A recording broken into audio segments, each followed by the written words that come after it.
Hello friends, welcome back to my YouTube channel. आइए अब हम नावल के पार्ट नंबर 78 की तरफ चलते हैं। गार्ड के सारे मर्द इस वक्त शाह हाउस में जमा थे। उन सब की मुराद हाउस जाने की तैयारी मुकम्मल थी, लेकिन शाम से ही उनके घर की खवातीन खुद के और बच्चों के साथ उलझी हुई थी, जिस पर फरमान साहब और रेहान शाह बड़हम होकर 2 घंटे पहले ही अपने अपने घरों से निकलकर शाह हाउस चले जाए थे। उनके पीछे पीछे बड़बड़ाते हुए जाविया शाह और उनके कुछ ही देर बाद शारिया साहब भी नक्सत से तैयार चारों दुल्हनों समेत शाह हाउस चले आए थे। हाल में दाखिल होते ही सोफे पर बैठे अपने तीनों दोस्तों पर जब शहरिया साहब की नजर पड़ी तो उन्हें फौरन उनके मूड का अंदाजा हो गया था। वो तीनों शदीद तैश के आलम में खामोशी से बैठे सबका इंतजार कर थे। उनके बिगड़े तेवर देखकर शहरिया साहब ने आंखों से दूल्हों को खामोश रहने का इशारा किया था। चारों दूल्हे भी उनकी बात समझते हुए खामोशी से एक तरफ बढ़ गए थे। फिर यक के बाद दिगर हाशम, हादी, रोशान, रूहान, राम, फहद, फरहान भी मामा बच्चों समेत ही शाह हाउस चले आए थे, मगर अब सब औरतें बच्चों को बेचकर खुद तैयार हो रहे थे। फिर थोड़ी ही देर में फातिमा, महविश, सैनम और रिया अपनी नौकरों के साथ ही मिठाइयाँ और फलों के टोकरे समेत वहीं पर चली आए थे, लेकिन इन सब की बहुएं अभी भी लापता थी। और फिर बिल आहर 2 घंटे के तवील सब्र अजमा इंतजार के बाद फहीम ने अपनी जुबान खोल ही रही थी। डैड, हम लोग भी आप लोगों के साथ ही मुराद हाउस जाएंगे, फहीम ने सोफे पर फैल कर बैठते हुए कहा और बाप से कहा था। वो अब मस्जिद शारियार मामू का इंतजार नहीं कर सकता था। तभी उसने फौरन सबके सामने बाप के सामने फरमाइश कर डाली थी, शट अप फहीम, ये क्या नया ड्रामा है? तुम नहीं जाओगे क्योंकि एक तो तुम्हारी हालत इस काबिल नहीं है और दूसरा तुम्हारे वहां जाने की कोई तुक भी नहीं बनती। फरहान ने फरमान रानी के बोलने से पहले ही फहीम को डपट दिया था। वह फहीम के बोलते ही बाप के बिखरे तेवर दे चुका था। दिस इज नॉट फेयर भाई, शादी हमारी, ससुराल हमारी, दावत हम लोगों की वजह से हो रही है और आप लोग हमारा ही पता साफ कर रहे हैं। ये बिल्कुल भी फेयर नहीं है, हम लोगों के साथ डायरेक्ट जुल्म है। अबे तुम भी तो कुछ फूट लो मुंह से, मासूम कमीनों, मुंह से बैठे हुए हो। मेरे सामने तो बहुत ही पट पट बोल रहे थे। फहीम ने मुंह बनाकर बोलते हुए आखिर में बाकी तीनों को भी अपने साथ घसीट लिया था, मगर इन तीनों के कुछ बोलने से पहले ही उनकी इस बेतुकी फरमाइश ने फरमान रानी के बुटना से मुतशल कर दिया था। बकवास बंद करो, कोई कहीं नहीं जाएगा, समझे? घर पर बैठो चुपचाप, वरना सबके सामने और बिना तुम्हारे इस जहमी वजूद की परवाह किए हुए अभी के अभी तवाजा कर दूंगा। फरमान साहब गुस्से से गरज कर बोले थे। उनके गुस्से ने बाकी तीन दूल्हों का हौसला तो तकरीबन तोड़ ही दिया था, जबकि फहीम ने इश्कायती नजर बाप पर डालकर माँ और बड़े भाइयों को बारी बारी देखा था। साथ ही अपने सपोर्टर यानी कि शारिया साहबा भी एक नजर डालती, जो उसको देखते हुए लापीच के मुस्कुराहट रोकते हुए उसे आंखों ही आंखों में तसल्ली दे रहे थे। फरमान, क्या मुजायका है यार, बच्चों की खुशी है तो चलने दो ना उन्हें भी साथ। और फहीम को कौन सा सड़क के बाद चल कर जाना, वहां जाकर भी ये एक लोग एक साइड पर बैठे रहेंगे। असल में उस्मान ने कल फहीम से वादा किया लिया था कि अगर कल ये थोड़ा बेहतर होगा तो हम सबके साथ ये भी मुराद हो जाएगा। अब उसकी तबीयत थोड़ी बेहतर है तो इसे भी साथ लेकर चलती है ना। शारिया साहब गला खनखारते हुए अपना केस लड़ना शुरू कर दिया था, मगर उनके पापा फरमान साहब ने जलाली नजर से फहीम को देखा था। पॉइंट तो यही है ना शारिया कि ये वहां जाकर भी एक साइड नहीं बैठेगा। अपनी आदत के मुताबिक कोई ना कोई कारनामा अंजाम देने से बाज नहीं आएगा और मुझे फिर सबके सामने शर्मिंदा करवाएगा, इसलिए बेहतर है कि उसे यहीं पर रहने दो। फरमान साहब गुस्से से बोलते, यह ज्यादती है डैड, इस तरह तो आप मुझे मेरी शादी में भी नहीं जाने देंगे। फहीम मुंह बसोड़ता हुआ बोला था, मेरा बास चले तो हाँ, तुम्हें बिल्कुल लेकर ना जाऊं, तुम जैसे शर्ट पसंद दूल्हे के बिना बारात लेकर जाऊं और फोन पर निकाह करवाकर दुल्हन को सुकून से रुखसत करवा कर लेकर आऊं। Easy and safe process. Farman साहब ने इस बार वाकई ज्यादती कर डाली थी। उसकी बात पर सबके चेहरे पर दबी दबी मुस्कुराहट रेंग गए थे, जबकि फहीम इस खुली बेइज्जती पर बाप से शदीद खफा हो गया था। देखा मामा जान, सुन लिया अपने शोहर नामदाद के हालात, ऐसे सोचते हैं ये मेरे बारे में, मुझे तो सतीला समझा हुआ है। उन्हें मुझसे मोहब्बत नहीं है, बस फरमान भाई और फहद भाई ही उनके सके बेटे हैं। मुझे तो आपने शायद यतीम आने से गोद दिया था। इन कमीनों के सामने बेइज्जती कर रहे हैं ताकि बाद में ये सोतनों की तरह ताने दे देकर मेरा जिगर छलनी कर दे। फहीम ने गुस्से से अपने तीनों कमीने दोस्तों को देखा था, जो पूरी बत्तीसी खोले हुए उसकी शानदार बेइज्जती पर मुस्कुरा रहे थे। वो उन्हें गुस्से से घूरता हुआ वहां से वॉक आउट कर गया था, जबकि बाकी सब जो कि मुश्किलों से अपनी हंसी कंट्रोल करते फहीम के बाद जाती जोर से हंस पड़ते, सिवाय जैनब के। वो शोहर को गुस्से से घूर रही थी। फरमान साहब भी सबके हंसने पर अब खुद भी मुस्कुरा रहे थे। मिल गया सुकून, हो गई तसल्ली। हमेशा ऐसे उसका दिल दुखाकर आपको खुशी मिलती है, लेकिन अब एक बात मेरी भी सुन ले, अगर फहीम नहीं जाएगा तो मैं भी नहीं जाऊंगी, आप अकेले सबके साथ चले जाएं। जैनब को हमेशा से बेटे के साथ शोर का रवैया ऐसे ही खफा कर दिया करता था। अब भी वो फरमान साहब को वार्न करती जाविया शाह के पास जाकर बैठ गए थे, जो उन्हें अपने कांधे से लगाकर मुस्कुरा दिए थे, और फरमान साहब होंस मुस्कुराते हुए भी जगह से उठ खड़े हुए थे।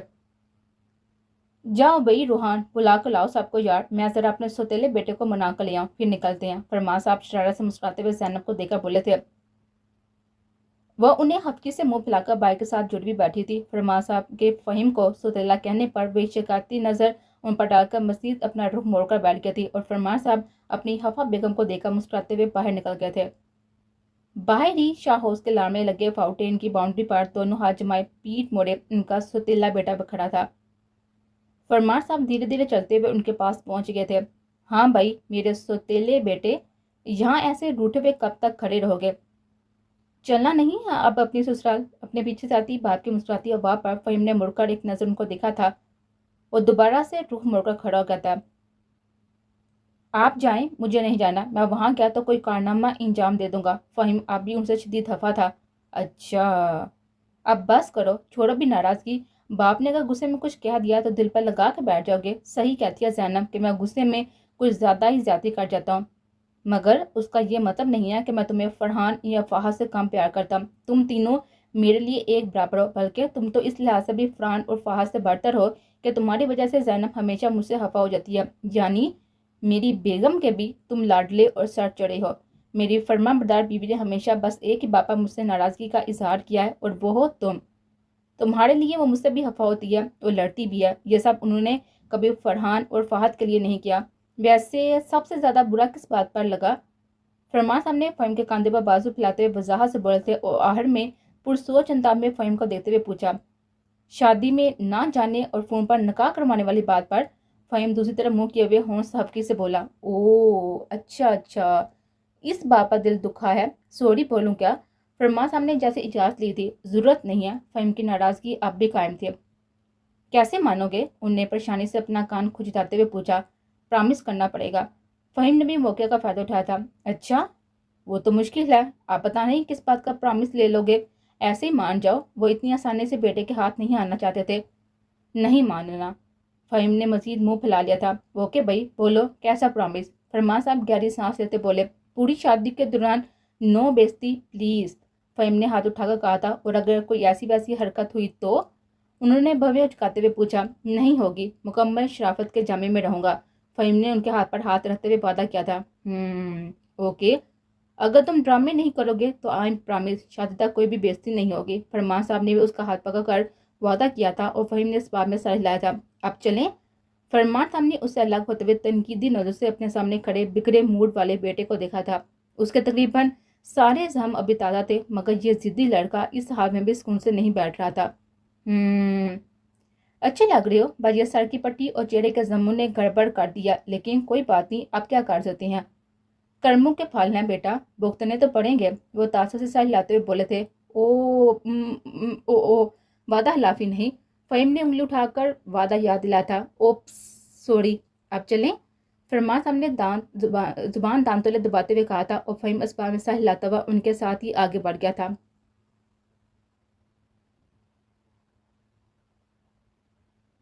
गार्ड के बाहर गाड़ी का हॉर्न सुनकर ज़हीम रात ने सबसे आगे बढ़कर आयशा का बैग उठाया था और अपने रूम की तरफ बढ़ गए थे, जबकि ज़ैद मुराद अपने चेयर पर हाथ फेंककर खुद को कंपोज करते बाहर मेहमानों को रिसीव करने चले गए थे। हाला भी इन चारों को ऊपर जाने का इशारा देती हुई रोहा को लेकर लॉन्च में चले गए थे। कुछ ही मिनट के बाद ज़हीम रात भी आयशा का बैग रूम में रखकर लॉन्च में चले गए थे, मगर सामने ही ज़ैद साहब के साथ आते उनके बड़े साले उनकी बीवी को देखकर वह हैरान रह गए थे, जो अचानक ही गैर मुतवक्का तौर पर बिन बताए चले आए थे। अभी वो इसी तरह हैरान परेशान से खड़े थे कि तभी बाहर एक साथ कई गाड़ियों के रुकने की आवाज़ सुनकर वो चौंक कर इन लोगों को सलाम करते हुए ज़ैद मुराद समेत बाहर चले गए थे, जबकि इन अनचाहे मेहमानों को अचानक अपने घर में देखकर हैरान तो हाला भी रह गए थे। वो भूली नहीं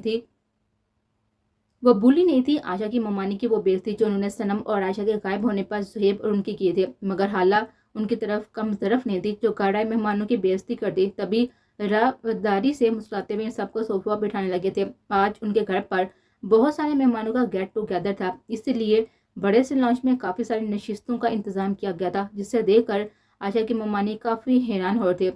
क्या बात है हाला, آج کیا کوئی پارٹی وغیرہ ہے گھر میں؟ یہ اتنی ساری نشستیں کس لیے ہیں؟ عائشہ کی ممانی نے حالہ سے پوچھا تھا۔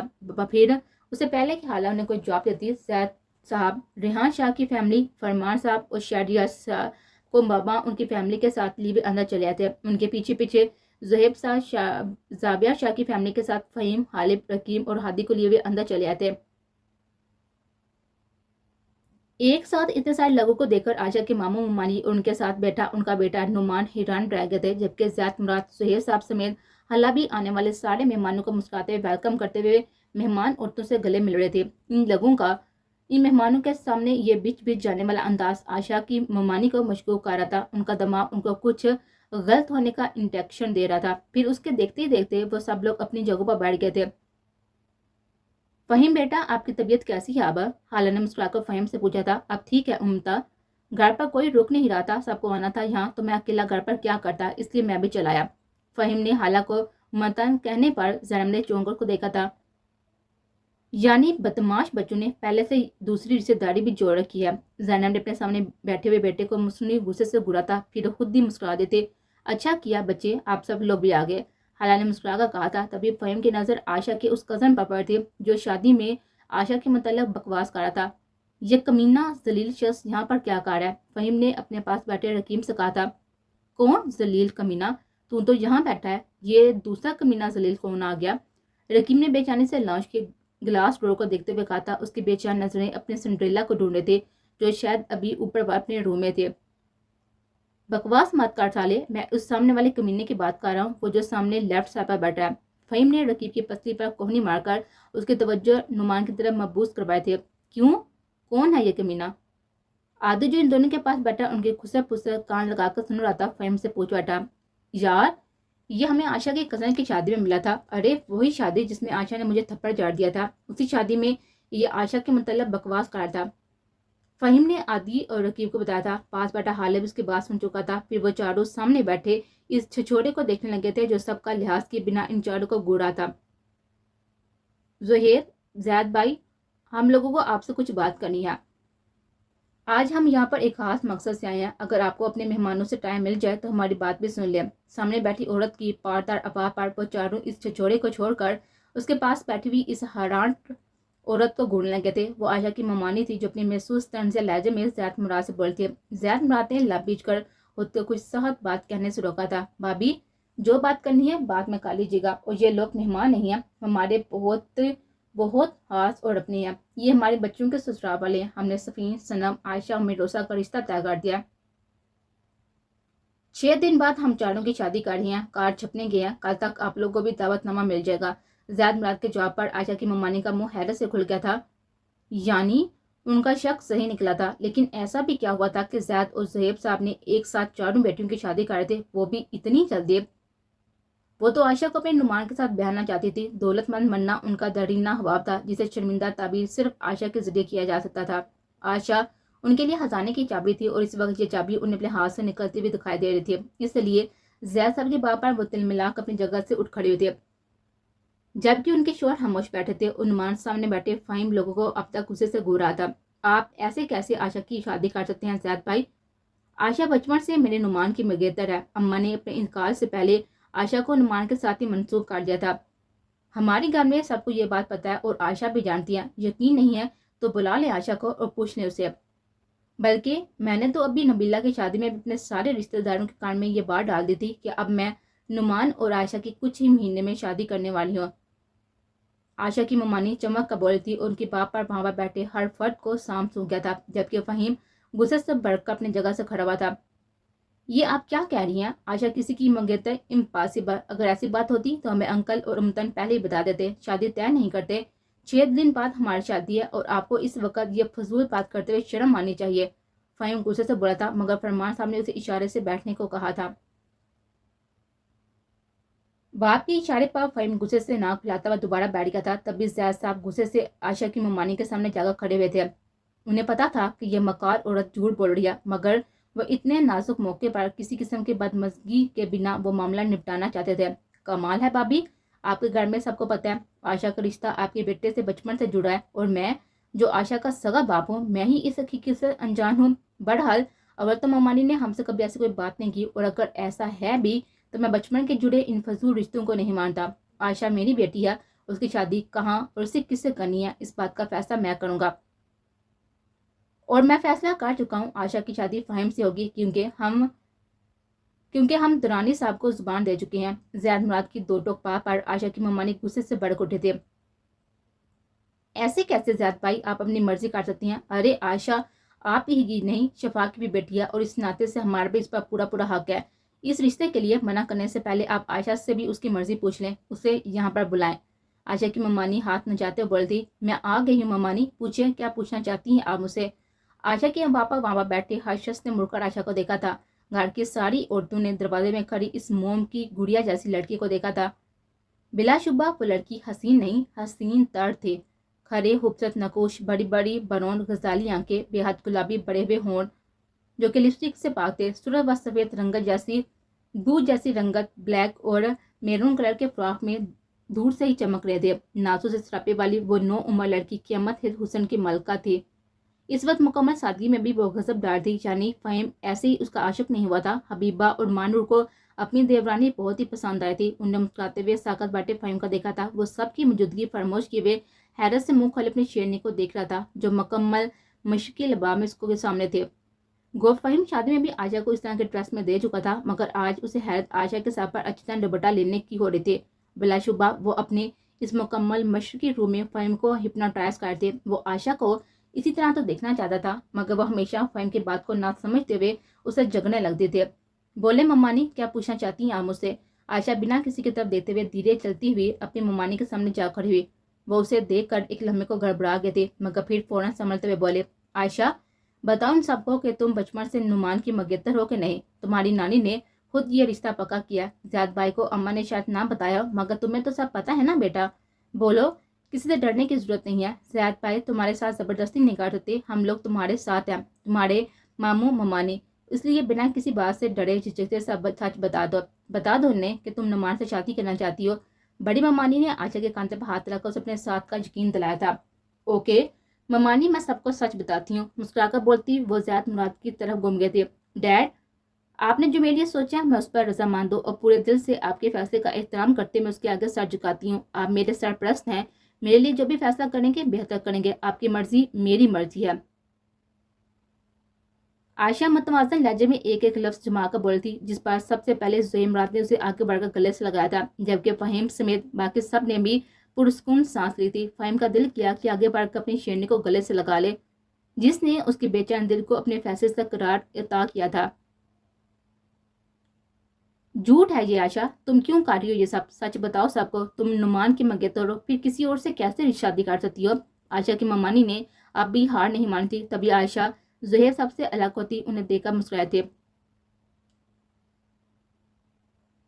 ओके ममानी, मैं डैड को दोबारा से सच बता देती हूँ। एक्चुअली डैड, पहला सच ये है कि ममानी बहुत बड़ी ड्रामेबाज औरत है, और साथ साथ एक नंबर की झूठी भी है। ये जो मंगेतर कर रही है ना, ये किस्सा इन दिनों का है जब आप लोग कनाडा और मैं यहाँ पाकिस्तान में नानी के पास थी। सब अपनी अपनी ज़िंदगी में बिजी थे, इसलिए नानी अम्मा को मेरे मुस्तकबिल की तरफ से बड़ी फिक्र रहती थी। तो एक दिन मैं नानी अम्मा के लिए खाना लेने किचन में गई थी, और जब वापस नानी अम्मा के रूम में आई तो मैंने सुना नानी अम्मा ममानी से कह रही है कि नुमान भाई का रिश्ता मुझसे काट दे, ताकि वो मेरे मुस्तकबिल की तरफ से बेफिक्र होकर इस दुनिया से जा सके। तो ममानी ने नानी अम्मा को बड़ी बदतमीजी से जवाब दिया था कि उन्होंने कोई गरीब व मस्किनों और बेघरों के लिए अपना घर नहीं खोल रखा, जो ये मुझ जैसी गिरी पड़ी और मनूस को अपने बेटे से ब्याह कर जिंदगी भर अपने सीने पर मोंग दलने को बिठा लेंगे। बकौल उनके कि ये लड़की माँ को भी खा गई, दादी को भी, यहाँ तक कि उसका बाप उसे पैदा करके भूल गया। इसलिए खबरदार जो इस मनूस को मेरे बेटे से मंसूब करने का सोचा भी। मेरे बेटे के लिए कोई कमी है लड़कियों की जो इस कम बहस से उसका रिश्ता पक्का कर दूं, और आपकी फजूल हवाश की वजह से मैं अपने बेटे की जिंदगी खराब कर दूं, ऐसा कभी नहीं होगा। उन्होंने नानी अम्मा को बदतमीजी से मुंह तोड़ जवाब दे दिया था, और इसी वक्त जब उनकी नज़र मुझ पर पड़ी तो ये गुस्से से चील की तरह मुझ पर हमला आवर हुए थे, और एक जोरदार थप्पड़ मेरे मुंह पर मारते हुए कहा कि मनहूस किसी को चैन से रहने नहीं देते। 8 साल से पाल रहे हैं, अब जिंदगी भर के लिए अपने सर पर कपड़े सवार काले हराट औरत मेरी आशा को मारती है। अब यहाँ मदर टेरेसा बनी खड़ी है। सही कहा है आशा ने, ड्रामेबाज और झूठी। फ़हीम ने पहलू बदला था। یہ غصے میں مجھے پیٹ کر وہاں سے چلی گئی۔ ان کا جواب سن کر اور غصہ بھرا ردعمل دیکھ کر بیچاری نانی اماں افسوس ہی کرتی رہ گئی کہ ان کی وجہ سے مفت میں مجھے مار پڑ گئے۔ بڑے ماموں بھی وہیں پر بیٹھے تھے، مگر یہ جس طرح آج خاموش ہے نا، تب بھی ایسے ہی خاموش تھے۔ انہوں نے نہ تو اپنی بیوی سے مجھے بچایا اور نہ ہی ماں سے بدتمیزی کرنے پر ان کی زبان بند کروائی۔ یہ خود بھی ممانی کے پیچھے چلے گئے۔ میں نے ٹھیک کہا نا ماموں جان؟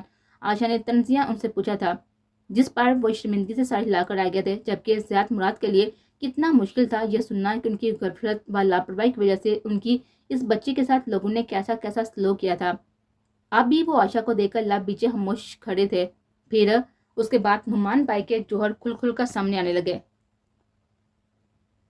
یہ بچپن سے ہی ایسے گھٹیا واحد ٹائپ کے انسان ہے۔ ہاں، شکل سے چور چکا لگ رہا ہے، فہیم نے نعمان کو گھک کر دیکھتے ہوئے کہا۔ ان کی حرکتیں دیکھ کر نانی نے خدا کا لاکھ لاکھ شکر ادا کیا کہ اچھا ہے میرا رشتہ ان سے نہیں ہوا۔ پھر نانی کے انتقال کے بعد جب میں پاپا کے ساتھ کینیڈا چلی گئی، تب ممانی کو احساس ہوا کہ ان سے تو بہت ہی بڑی بھول ہو گئی تھی۔ انہوں نے اتنے امیر و کبیر باپ اور چچا کے ہوتے ہوئے یہ کیسے سوچ لیا کہ آشا غریب ہے اور اسے اپنے ہاتھ سے نکلنے دیا۔ تبھی میرے جانے کے بعد یہ ہوا ہو پچھتائی، اور پھر جب میں دوبارہ اتنے سال بعد پاکستان آئی تو جٹ سے انہوں نے نعمان بھائی کو میرا منگیتر بنا ڈالا، وہ بھی اس لیے کہ اب میں غریب مسکین نہیں رہتی۔ انہیں میرے ارد گرد دولت کے انبار نظر آئے تھے۔ میں نے خود ان کی اور اپنے نام نہاد منگیتر کی پلاننگ اپنے کانوں سے سنی تھی۔ یہ منصوبے بنا رہی تھی کہ ایک دن ان کے بیٹے کی مجھ سے شادی ہو جائے گی تو میرے ساتھ کروڑوں کی دولت ان کی ہو جائے گی، جس پر زندگی بھر یہ عیش کریں گی۔ تب نعمان بھائی نے کہا کہ آپ شادی کی پلاننگ کر رہی ہیں؟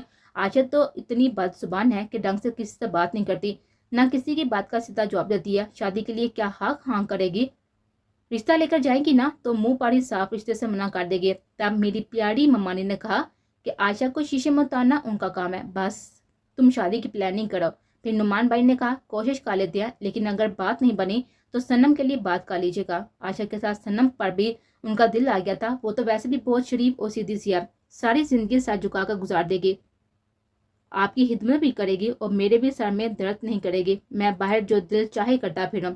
سارے ذلیل کمینے اور بت بال لوگ میری سنم کے لیے رہ گئے ہیں۔ بیٹا تو باہر مل مجھے، سر جھکا کے اچھی طرح تیری خدمت کروں گا میں، اس سائیکو بیرام کی طرح۔ صحیح پہچانا فہیم نے تجھے، ذلیل شخص۔ آپ فہیم کے ساتھ ساتھ میری بھی تجھ سے دشمنی ہو گئی ہے۔ رقیم ساتھ تل ملاتے ہوئے نعمان کو دیکھ کر ایک ہاتھ کا مکہ دوسرے ہاتھ کی ہتھیلی پر مارا تھا۔ ہے نا نعمان بھائی، یہی کہہ رہے تھے نا آپ؟ آشا نے تنزیہ مسکراتے ہوئے ممانی سمیت نعمان کو دیکھا تھا، جس کے چہروں کے رنگ اس کی بات سن کر اڑ گئے تھے۔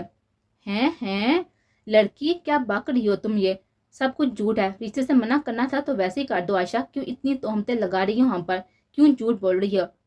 اس بڑھاپے میں مجھ پر ایسے گھٹیا الزام لگاتے شرم نہیں آتی تمہیں؟ میں تمہاری ماں کی بابی ہوں، رشتے اور عمر میں اس سے بھی بڑی، جسے تم زبان درازی کرنے کے ساتھ ہی ہمارے متعلق جھوٹی سچی کہانیاں بھی سب کو سنا رہی ہو۔ کس بے شرمی سے مجھے لالچی اور دولت کی بھوکی کہہ رہی ہو؟ ڈرو خدا سے آشا۔ آشا کی زبانی سب سچ سن کر ممانی شوہر کے ڈر سے نئے حربے پر اتر آئے تھے۔ اب وہ رو رو کر سب کو اپنی سچائی کا یقین دلانے لگے تھے، جبکہ ان کے شوہر جو ان کی نس نس سے واقف تھے، وہ بھی انہیں بھٹنا سے گڑ کر دیکھ رہے تھے، اور نعمان بھی آشا کی زبانی سرا سچ سن کر شوق کھڑا رہ گیا تھا۔ جھوٹ میں نہیں، آپ بول رہی ہیں ممانی، اور مجھے آپ کی عمر اور رشتے دونوں کا لحاظ ہے، تبھی میں نے اتنے دن سے سب کچھ جانتے ہوئے بھی کسی سے کچھ بھی نہیں کہا، مگر آپ نے آج اپنی زبان کھولنے پر مجھے مجبور کر دیا، اور خدا سے آپ بھی ڈرے ممانی، جو اپنے شادی شدہ بیٹے کو میرا منگیتر بنا رہی ہے۔ نعمان بھائی شادی شدہ ہیں، آپ اچھی طرح جانتی ہیں، سوائے ماموں کے پورا گھر یہ بات جانتا ہے۔ اب کہیں تو میں ان کی بیوی کو بھی لا کر یہاں پر کھڑا کر دوں۔ آشا کی دھمکی پر سب سے پہلے نعمان سٹپٹا کر باہر بھاگا تھا، اس کے ساتھ ہی اپنے نادیدہ آنسو صاف کرتی ممانی نے کہہ بڑی نظر سے آشا کو دیکھا تھا۔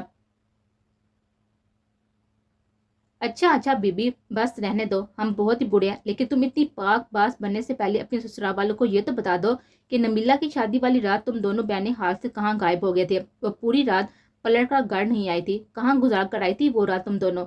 ممانی نے اب اپنا ہر وار حالی جاتا ہوا دیکھ کر گٹیا پن دکھانا شروع کر دیا تھا۔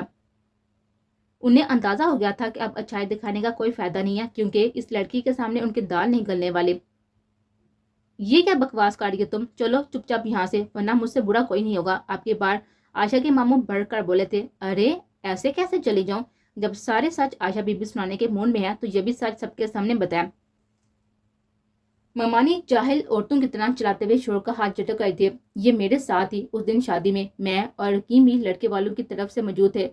सनम वॉशरूम में गिर गई थी, वहां फिसल कर गिर गई थी, जिससे उन्हें काफी चोट आई थी। और for your kind information, Zuhaib uncle, हाला आंटी और उस्मान समेत सब लोग हमें कनाडा में रहने के दौरान से जानते हैं, इसलिए आशा ने हमसे मदद मांग ली थी। ये मेरे और रकीम की मदद से सनम को हमारे साथ ही हॉस्पिटल लेकर गए थे, जहाँ पर सनम को डॉक्टर ने एडमिट कर लिया था। फिर उनके एडमिट होने के बाद में ही उन्हें मुराद हाउस ड्रॉप किया था। उस्मान को भी हमने कॉल करके हॉस्पिटल बुला लिया था और वो सनम के पास हॉस्पिटल में मौजूद था। फ़हीम ने अपनी जगह से उठकर आगे बढ़ते हुए कहा था और 1 मिनट के अंदर ममानी की बोलती बंद कर दी थी। साथ ही उन्हें ऐसी नजर से देखा था जैसे पूछ रहा हो और कुछ। जबकि उस रात आशा कहाँ थी, ये रकीम, फ़हीम, हालिब और आदि चारों के घर वाले जानते थे। जबकि उस रात आशा कहाँ थी, ये ज़ैद मुराद और ज़ुहैब मुराद भी जानते थे, मगर सामने खड़ी ये औरत कुछ नहीं जानती थी, इसलिए उसकी जुबान बंद करना जरूरी था। फ़हीम का ठोस और दो टोक अंदाज बता था कि वो सच कह रहा है, इसलिए अपना यह वार्ड भी हाल ही जाता हुआ देखकर आशा की मम्मा ने झंझलाकर वहां से वॉक आउट कर गए थे। मुझे माफ कर दें ज़ियाद भाई, और आप लोग भी, मेरी नाआकबत अंदेश बीवी की बदजुबानी पर मैं शर्मिंदा हूँ। गलती मेरी है, मुझे आने से पहले आपको फ़ोन करना चाहिए था और अपने आने का मकसद बताना चाहिए था, मगर इन माँ बेटे ने ऐसा करने से मना कर दिया। आशा बेटी, तुम भी अपने बेबस मामों को माफ़ कर दो। अम्मा के साथ मैं तुम्हारा भी गुनाहगार हूँ। मेरी इसी खामोशी की वजह से बचपन में भी तुम्हें और अम्मा को काफ़ी तकलीफें उठानी पड़ी थी। आशा के मामू उसके सामने हाथ जोड़कर बोले थे और आशा ने जल्दी से आगे बढ़कर उनके हाथ खोल दिए थे। मुझे शर्मिंदा मत करें मामू जान, प्लीज़, किसी का भी कोई कसूर नहीं है, बस ये सब ऐसे ही तय होना पाया था। आशा ने कहते एक नज़र अपने बाप पर डाली थी। उसके असल गुनाहगार वो नहीं, ज़ैद मुराद है, और इसकी नज़रों का मफहूम समझते ज़ैद मुराद का सर झुक गया था। जबकि आशा के मामू उसके सर पर हाथ रख के उसे खुश रहने की दुआएं देते हुए वहां से चले गए थे।